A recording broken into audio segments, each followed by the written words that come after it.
నా పేరు నర్రావుల్ శ్రీనివాసరావు, న్యాయవాదిని మరియు బీసీవై పార్టీ రాష్ట్ర కార్యవర్గ సభ్యుణ్ణి.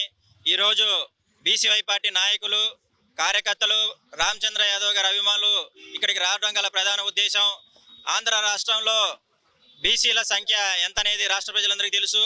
ఆంధ్ర రాష్ట్రం అభివృద్ధి చెందాలంటే బీసీలు అభివృద్ధి చెందితే ఆంధ్ర రాష్ట్రం అభివృద్ధి చెందినట్టే.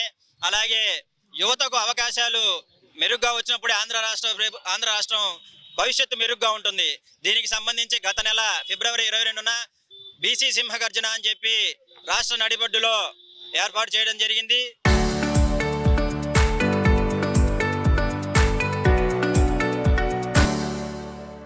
దానిలో మా అధ్యక్షులు, బీసీ పార్టీ అధ్యక్షులు రామచంద్ర యాదవ్ గారు ప్రధానంగా గవర్నమెంట్కి 5 డిమాండ్లను చేయాలని చెప్పి ప్రకటించడం జరిగింది. దానిలో ముఖ్యంగా బీసీలకు రక్షణ చట్టం అమలు చేయాలని చెప్పి, ఎన్నో తరాల కిందటి నుంచి మేము అణగారిపోయిన వర్గాలు అనేక మంది ఉన్నారు. 139 కులాలు ఉన్నారు బీసీలలో.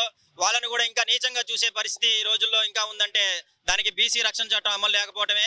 మరి ముఖ్యంగా ప్రభుత్వమే మేము బీసీ రక్షణ చట్టం అమలు చేస్తామని చెప్పి ప్రకటించడం కూడా జరిగింది.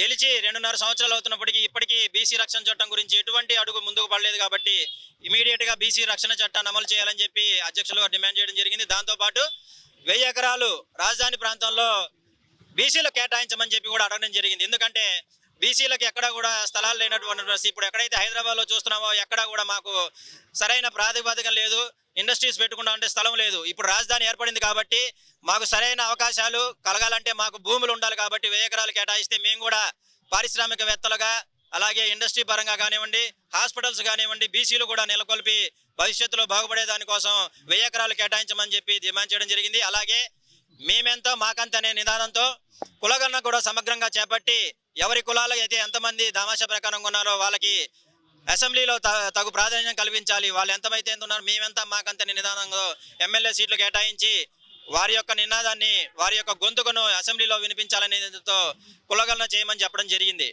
అలాగే కులాలకి కార్పొరేషన్లు ఏర్పాటు చేయమని చెప్పి కూడా జరపడం జరిగింది. దీనిలో కులాలకి కార్పొరేషన్ ఏర్పాటు చేశారు కానీ ఎక్కడా కూడా నిధులు విడుదల చేయలేడు. ఇమీడియట్గా కార్పొరేషన్ నిధులు విడుదల చేయమని చెప్పి ప్రకటించడం జరిగింది.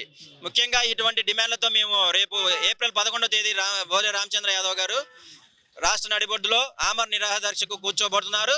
దీనికి సంబంధించి మేము ఈరోజు కలెక్టర్ గారికి మెమరాండం ఇచ్చి మా విజ్ఞప్తిని ప్రభుత్వానికి, మా డిమాండ్ని తెలియపరచమని చెప్పి శాంతియుతంగా మేము ఈరోజు ఇక్కడికి చేరుకోవడం జరిగింది. నేను బీసీవై పార్టీలో స్టేట్ బాడీలో సభ్యురాలని, ఏఎస్సీ కమిటీలో